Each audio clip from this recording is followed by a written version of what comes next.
summer of 1997, I returned back from London University to Oxford, which is my home. I completed my first year. I was a normal 19-year-old happy student, but my life was about to change dramatically. I don't know if some of you recall, Lady Diana passed away in 1997. The world was mourning for Lady Diana.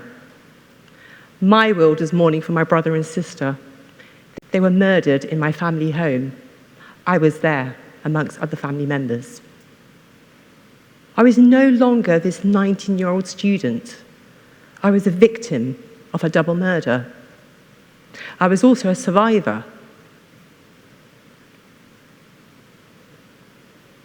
My parents, my mother, who lost hope, my father, who was working on a night shift at a local hospital, feeling like he had to protect us, but he wasn't there.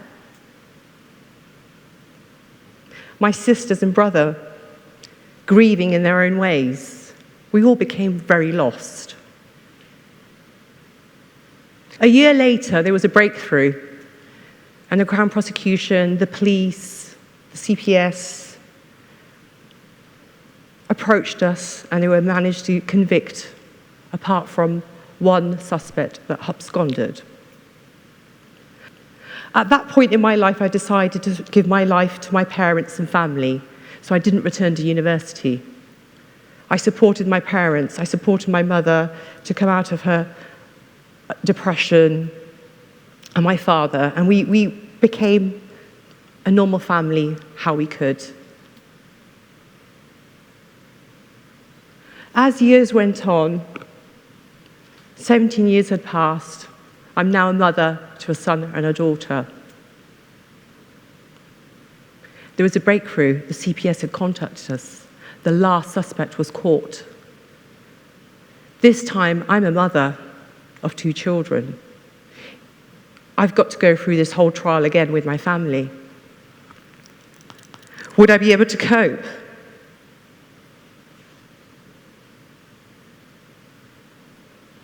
My mum supported all of us, every single one of us. She said we must get on with life. We must be strong. We must stick together. We must get this last justice to be served. The trial went on for a couple of months, and the last person was convicted. We were able to close that chapter of this 20 years of this murder trial. At that point in my life, I felt like I needed to do something different. I needed to change. So I enrolled myself at Oxford Brookes University to study international business and management. I wanted to dedicate this degree to my brother and sister. I wanted to turn the negative into the positive. The best way was for me to get this degree and dedicate it to them, to make that incident into more of a positive way for me. I successfully completed my first year. Things were going very well. As the summer approached, I was hit by cancer. Cancer, the forbidden word. I didn't know whether I was going to live or die. I didn't know anything about cancer. They just kept on giving me leaflets. Read this, go and see this doctor, go and see this. Our world fell apart once again. Unfortunately, I had to go through chemotherapy, radiotherapy, and various surgeries. I had to take a year off university, but this was the degree that I wanted to dedicate to my brother and sister. So I took a year off, went through all my treatments. I remember looking at myself in the mirror, and I didn't recognize myself. So once again, I was this lost person.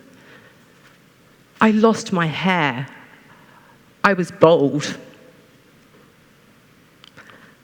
I lost my identity. I just didn't recognize myself anymore. So after a year, I decided I wanted to resume back to university. So I went back to do my second year at university. Once again, university was a safe zone for me.